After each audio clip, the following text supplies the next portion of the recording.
La bourse de Paris reprend de la hauteur même si la remontée des taux obligataires dans le sillage de la remontée des anticipations d'inflation laisse craindre une correction prochaine des marchés. Le CAC 40 termine toutefois sur une hausse de 0,79% à 5 773 points, portée par des poids lourds de l'indice. La star du jour s'appelle en effet Hermès. Le géant du luxe a signé un record à plus de 1000 euros l'action en séance, ce qui en fait la troisième capitalisation de l'indice derrière L'Oréal et LVMH. Le groupe de luxe a vu en 2020, ses ventes chutaient de 7,2%, mais c'est mieux que les prévisions des analystes.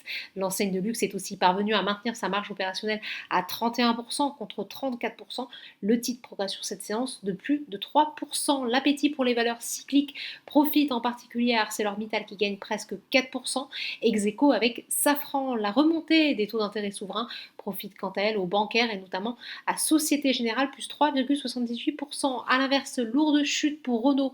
Le groupe essuie une perte nette historique de plus de 8 milliards d'euros en 2020, fortement pénalisé par son partenaire Nissan, moins 4,43% sur cette séance. Plus forte baisse de l'indice. Sanofi et Vivendi sont également en repli. Sur le SBF 120, Eramet poursuit sur sa lancée. Le groupe grimpe de plus de 23% en une semaine.